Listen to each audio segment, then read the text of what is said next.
everybody, welcome to Look Back. This is where I take a look at reviews that I did 1, 5, and 10 years ago. Although, 10 years ago, I didn't do any reviews this week anyway. So let's just go through these and I'll tell you what I think of them now.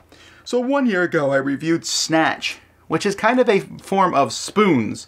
Have 4 of the same thing, you know, and grab them and stuff. It's just a chaotic mess, unfortunately, and it's just not any different than spoons and its variations of that. I took a look at Hoard, which is kind of getting a dragon treasure, and it looks like it's a more in-depth game, but it's basically roll and move to many degrees. They're like, it's a new twist and roll and move. Not especially. So I gave it a 6, but that's very distinctly for kids. Blend Off. Blend Off is a quick rolling dice game. You need to roll different combinations that you can see out there to make the right smoothies. So if you like speed games, it will work. Coal Baron the card game. This one I like a lot.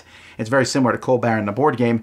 As you are getting the right goods and putting them in a train and getting the coal and shipping it off, it does a lot of things good. One of the things I like about this is the workers. You can place workers, or you place more workers than someone else did. You have certain numbers of workers you can place.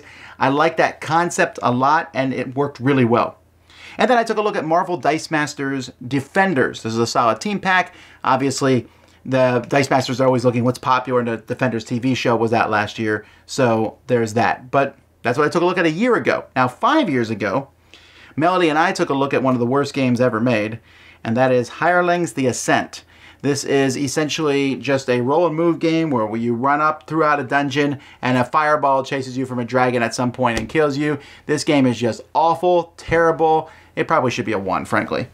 Then, let's get to better games. Stelcon Infinity. This is like a 4X space game, except it's really not that grandiose. It's a little smaller, and it's okay. I look at it now, I'm like, yeah, that's not bad. I might play it if you ask me to. Edo. This is a samurai game. Not really, but that's the theming of it. It's a very, very thinky game trying to get to the right spots and get different things done. And you have these tiles that turn different ways behind your board. A good game, but extremely thinky. Skagway. Which I don't really remember a whole lot about, but I remember thinking it was okay. Mage Tower. This is a defensive, cooperative deck building game. Like, you're all working together to stop these people who are coming in. Almost tower defense. I don't know how well this is aged. I know that they came out with a second edition of it since I did this review, and then there was, I think, an expansion or 2. I've never seen any of that, but this original game, I remember thinking, well, this felt different than the other deck builders that I was looking at. Then we have For the Crown second edition. This is a deck builder mixed with chess, which I really thought was a horrifically bad idea, but plays really well. It's super thinky. It's one of the most thinky games I've ever played, because I'm sitting there going, do I want to buy another piece to have that I can use, or do I want to move a piece on the board? Really cool game, For the Crown second edition. Then I took a look at Primordial Soup. Now, Primordial Soup was not a game from 5 years ago. It's a game from, I think, 18, 19 years ago. And this is a game which is still in my collection somewhere around here. And it is a game in which you have these amoebas, and they are moving around the board, and you are slowly evolving them, and they're attacking other amoebas, or they can move faster, and just trying to get food, and then they poop out food, which the other amoebas eat. It was really funny.